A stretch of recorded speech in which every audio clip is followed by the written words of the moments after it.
in the territory of New Mexico.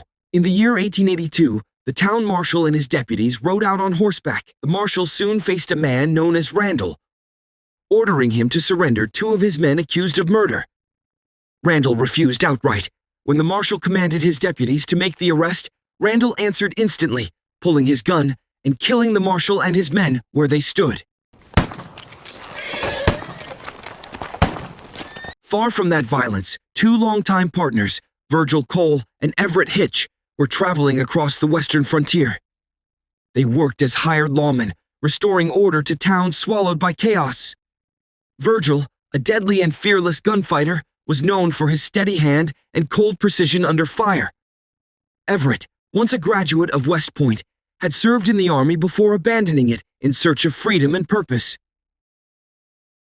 The bond between them was forged years earlier when Everett stood beside Virgil during a brutal gunfight, saving his life. From that moment on, they rode together, moving from one broken town to the next, selling their guns and their sense of justice to those desperate enough to need it. We've been keeping the peace together for the last dozen years or so. Their next contract brought Virgil Cole and Everett Hitch to the quiet town of Appaloosa. Upon arrival, they met with the town's leaders, who explained that Appaloosa was under the grip of a ruthless rancher named Randall Bragg. Bragg and his men ruled the land through fear, terrorizing the townsfolk and acting without consequence. These men have got us all running scared.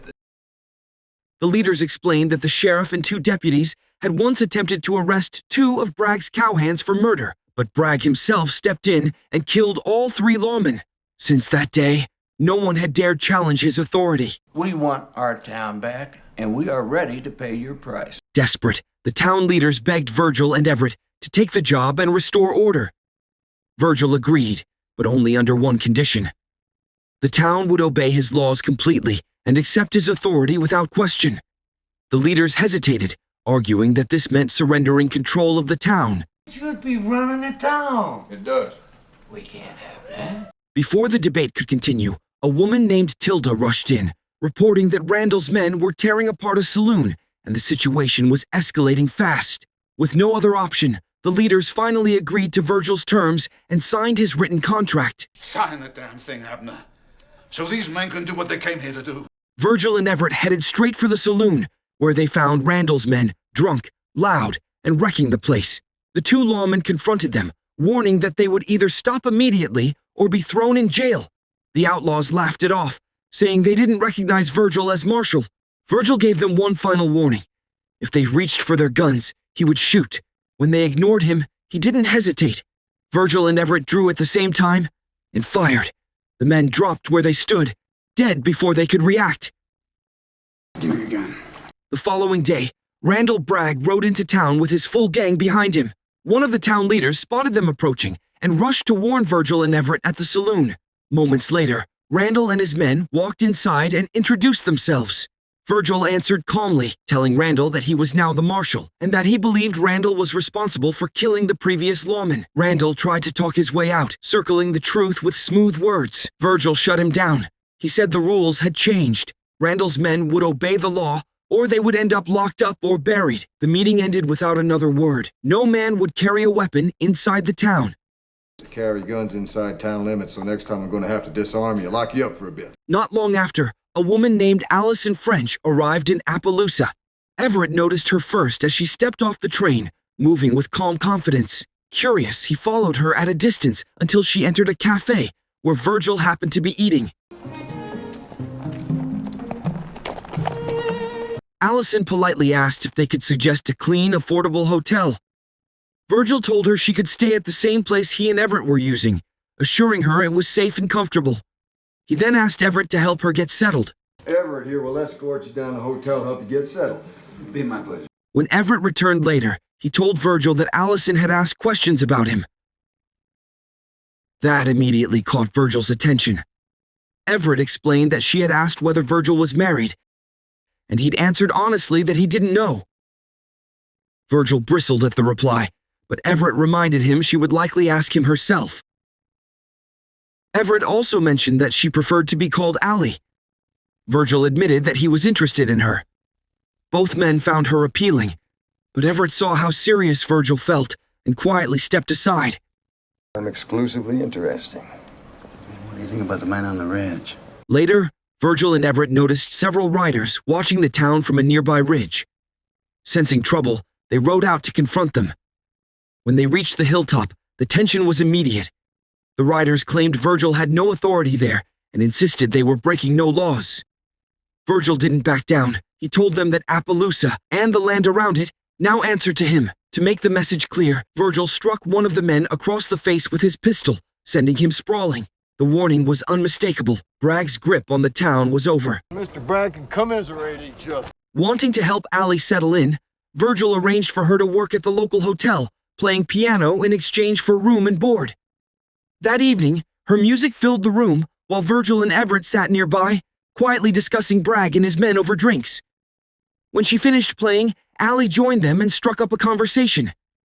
She asked Virgil about his work, suggesting that his job meant killing people for a living. Virgil corrected her calmly, saying they were lawmen who only killed when enforcing justice left no other choice. After a moment, she asked if he had a woman in his life. Virgil answered that he once had, but not anymore. Well, I don't think that somehow should be discussing with you. Later that night, a man insulted the bartender in front of Allie. Virgil reacted instantly, knocking the man down and continuing to beat him until Everett pulled him away. Still angry, Virgil stormed out of the saloon. No, Virgil! The next day, one of the town leaders confronted Everett, asking why Virgil was going around beating people. Everett explained calmly that Virgil always acted for a reason and wasn't a man who apologized for doing what he believed was right. He told the leader that if the town wanted Virgil's protection, they had to accept all of him. Later, when Everett returned to their office, he caught sight of Virgil and Allie kissing through the window.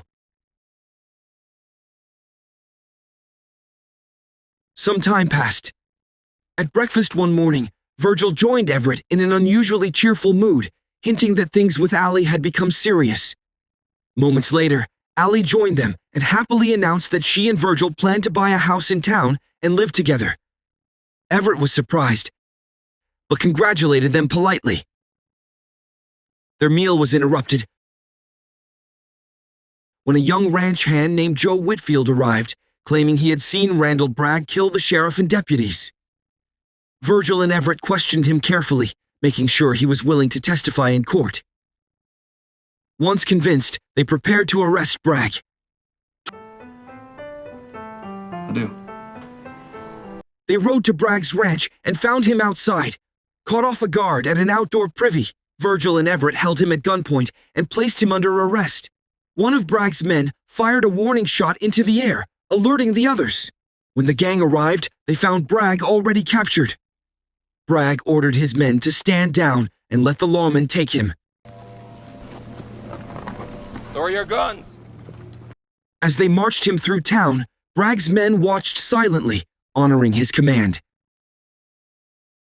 When Bragg saw Joe waiting and realized who had betrayed him, he stared him down and swore he would kill him, leaving Joe shaken with fear. You're a dead man. It's not. Virgil assured Joe that he would protect him as long as he testified. While Bragg sat locked up, Virgil spent his days building the house he had promised Allie. But she soon complained that his duties as marshal mattered more to him than she did. Frustrated, Virgil sent Everett to check on her. Calm her down a little. You know, tell her you like it. When Everett arrived at the house, Allie greeted him warmly and showed him around. As they talked, she began flirting openly, voicing her frustration over Virgil's constant absence. She asked Everett if he found her attractive. When he answered honestly, she leaned in and kissed him. Everett responded for a brief moment, then pulled away, reminding her that she was with Virgil. She brushed it off, saying Virgil wasn't there. Everett stood firm, telling her that both of them stood on Virgil's side and that what she was doing was wrong. Embarrassed and stung by his rejection, Allie asked him to leave. As Everett rode away, he spotted several of Bragg's men heading toward the marshal's office. Realizing trouble was coming, he hurried there and took his place beside Virgil. One of the men announced they had come to take Bragg back. Virgil ordered Everett inside to guard the prisoner, warning him to be ready if shooting started. Outside, Virgil faced the men alone. He told them he wasn't afraid to die and warned that if they chose violence, many of them would die before the day ended. His calm voice, steady aim, and unshaken confidence broke their resolve. After a long pause, the men turned and rode away. Get out of here! There'll be another time call. Allie, who had been watching from afar, ran to the office once the danger passed. She entered with Virgil and Everett, shaken but relieved. Everett kept silent about what had happened earlier, unwilling to stir trouble. Later, he confided in a local prostitute, explaining everything. She warned him that one day, Allie would twist the truth and turn Virgil against him. What if she tells him and says it was your doing? Not long after, 2 lawmen arrived with a judge, offering to help guard Bragg until trial. Virgil accepted their help, and Joe Whitfield prepared to testify. Everything appeared to be in place. Might just take you boys up on that. Soon after, the Shelton brothers rode into Appaloosa. They were known gunmen who took any job, legal or illegal. Virgil recognized them instantly, but remained calm. He made it clear that he was the law in Appaloosa and that trouble would not be tolerated. The brothers, aware of his reputation, kept their distance and watched quietly. You know the rules. As tensions seemed to ease, Virgil took Allie on a peaceful carriage ride outside town for a picnic. When Bragg's trial began, Joe testified in detail, describing how Bragg murdered the sheriff and deputies. Bragg grew furious and tried to defend himself, while his men testified in his favor, claiming ignorance. The judge quietly advised Joe to leave town immediately for his own safety. Joe didn't hesitate and rode out at once. I've allowed Mr. Cole to take over their town. When Bragg took the stand, he accused Virgil of framing him and claimed Joe was lying to destroy him. He spoke smoothly and confidently, but the judge remained unconvinced. In the end, Bragg was found guilty and sentenced to hang in another city. He was placed under guard and transferred by train. At first, everything went according to plan. The guard stayed alert, and Virgil believed the danger had passed. But when the train stopped to take on water, the situation turned deadly. The Shelton brothers appeared beneath the tracks, holding Allie hostage. They demanded Bragg's release, threatening to kill her if Virgil refused. On out of here, or she gets killed. I got you in my sights. Caught between duty and love, Virgil hesitated. Torn apart by the choice, he finally ordered Bragg released to save Allie's life. The brothers promised to let her go. Once the train began moving again, they escaped with both Bragg and Allie, leaving Virgil standing helpless, burning with rage and shame. Virgil set off after them on foot, while Everett stayed behind to return to town by train and bring fresh horses. You straight off the wash, leave me a sign.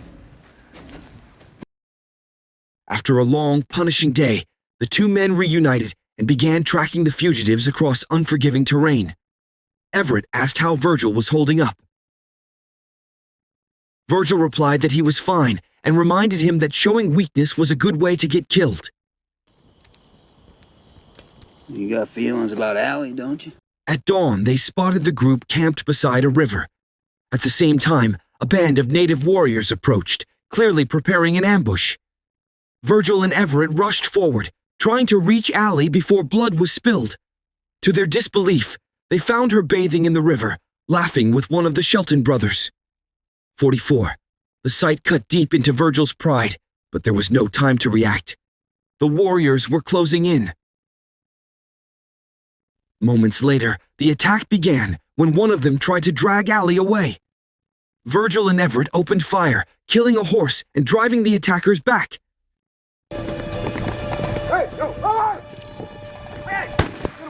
Seeing the danger wasn't over, Virgil struck a temporary deal with the Shelton brothers, agreeing to work together until they reached safety. He returned their weapons so they could defend themselves. Everett offered Bragg's prized horse as a peace offering, calming the situation and allowing everyone to move on.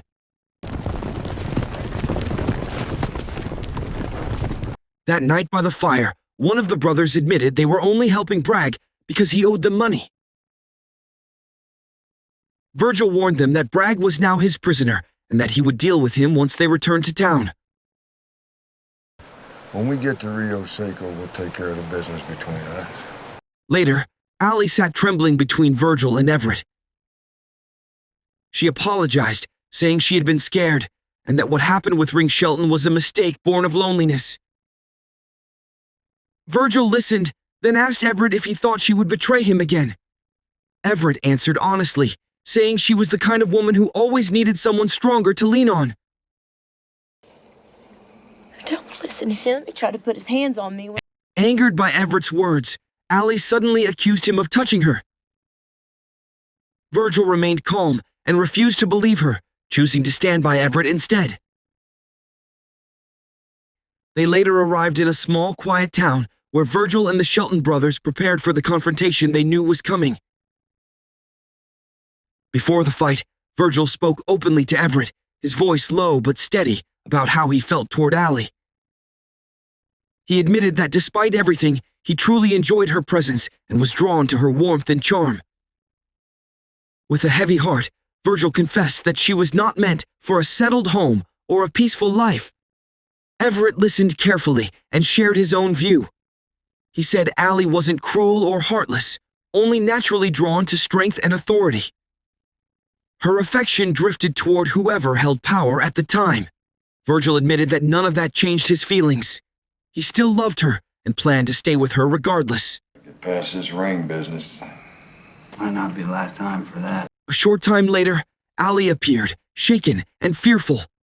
She asked how the two men could walk so calmly toward almost certain death. Virgil and Everett tried to comfort her, explaining that danger had always been part of their lives. Allie confessed that her greatest fear was losing everything she had. Virgil promised that as long as she needed him, he would protect her. For how long? For as long as you need. When the moment came, Virgil and Everett headed for the stockyards. There, they discovered a brutal betrayal. The town marshal they trusted was related to the Shelton brothers. It was a trap. Bragg, the brothers, and the corrupt marshal surrounded them, turning a fair duel into a 4-against-2 ambush.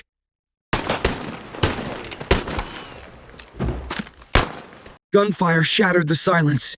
Smoke and dust filled the air. Virgil killed one of the brothers and the corrupt marshal. Everett dropped the other brother. Bragg escaped on horseback, vanishing into the distance. When the shooting stopped, both lawmen were wounded but alive. Allie ran to Virgil, terrified he would die in her arms. Time passed, and life slowly began to heal. The house Virgil once promised Allie was finally finished. His leg never fully recovered, leaving him with a permanent limp and a brace that clicked softly when he walked. The past still hurt, but a fragile peace returned. Allie's betrayals were not forgotten, yet forgiveness hovered between them.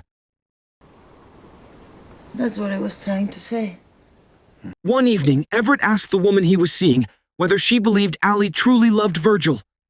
She smiled faintly and said only men waste time worrying about love. In her view, Allie stayed because Virgil now held power. If someone stronger appeared, she would leave without hesitation. Everett didn't argue. He sat in silence, knowing her words carried more truth than he wanted to accept. Not long after, shocking news arrived. Randall Bragg had been granted a presidential pardon. He had boasted of it often, though few believed him. Now his claims were painfully real. Rocky County, by President Chester A. Arthur. Soon, Bragg returned to Appaloosa, dressed sharply, walking with the air of a man reborn. His confidence was armor, and he greeted the townsfolk with practiced politeness, as if the past could simply be erased. That evening, he entered the saloon, where Virgil, Everett, and Allie were having dinner. Now you're standing here while I'm trying to have dinner with my friends acting like you didn't. Bragg approached their table, attempting smooth words of reconciliation, pretending to have changed. Virgil met his gaze without hesitation and refused. No pardon could erase murder. No politeness could undo blood spilled. Bragg's jaw tightened, but he said nothing, retreating into the shadows.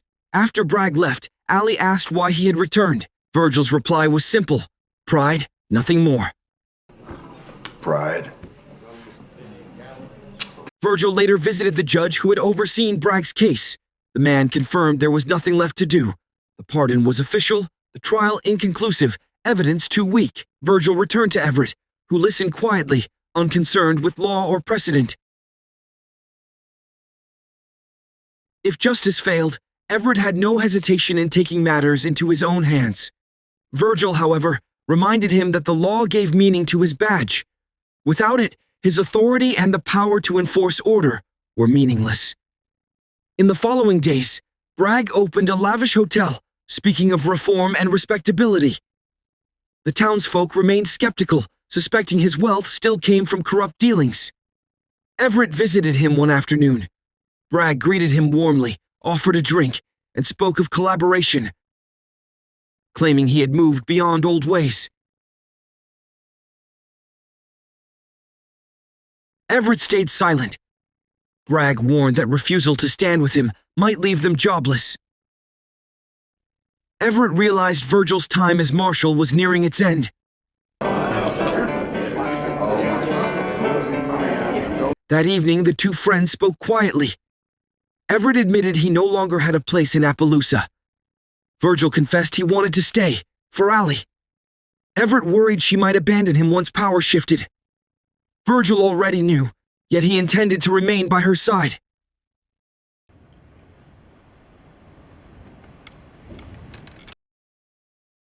Later, Everett spotted Allie in Bragg's hotel, sitting at the piano while Bragg watched. Later still, he saw her slip upstairs to Bragg's room. Everett felt disappointment, not anger. When she came back downstairs, she passed him without a word.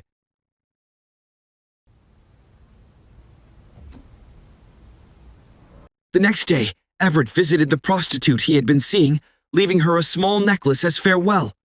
He confessed a long-held burden, a man he had killed years ago, outside law or duty, driven by anger, and the memory had never left him.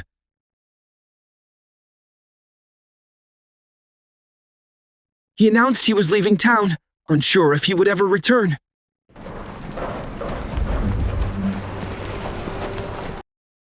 Before riding out, Everett stopped by the hotel. He placed his badge and gun on the bar counter, leaving them for Bragg. Then he sought Bragg himself. He struck him across the face, demanding a fair fight. Bragg froze, humiliated and unsure. Everett struck again, leaving no room for retreat. He told Bragg that if he refused now, Everett would return and finish the job. Bragg, enraged, grabbed his gun and stormed outside. You think you can pull on me without your friend Cole to back you up? Virgil arrived to see Everett standing ready in the street.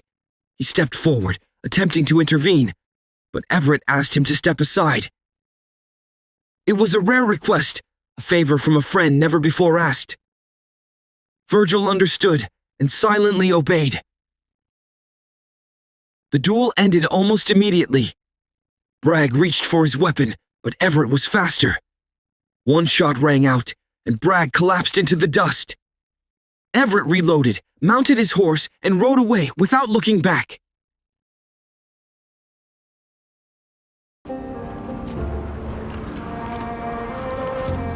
As he left Appaloosa, Everett reflected on his actions. He had freed Virgil from a dangerous fight that could have cost his badge, perhaps his life. He had given his friend a chance to continue his duty as lawman and left space for Virgil and Allie to find their fragile peace. The town faded behind him as he rode toward the horizon, seeking purpose and a place where he might finally belong. I headed straight into the setting sun and rode west at an easy pace.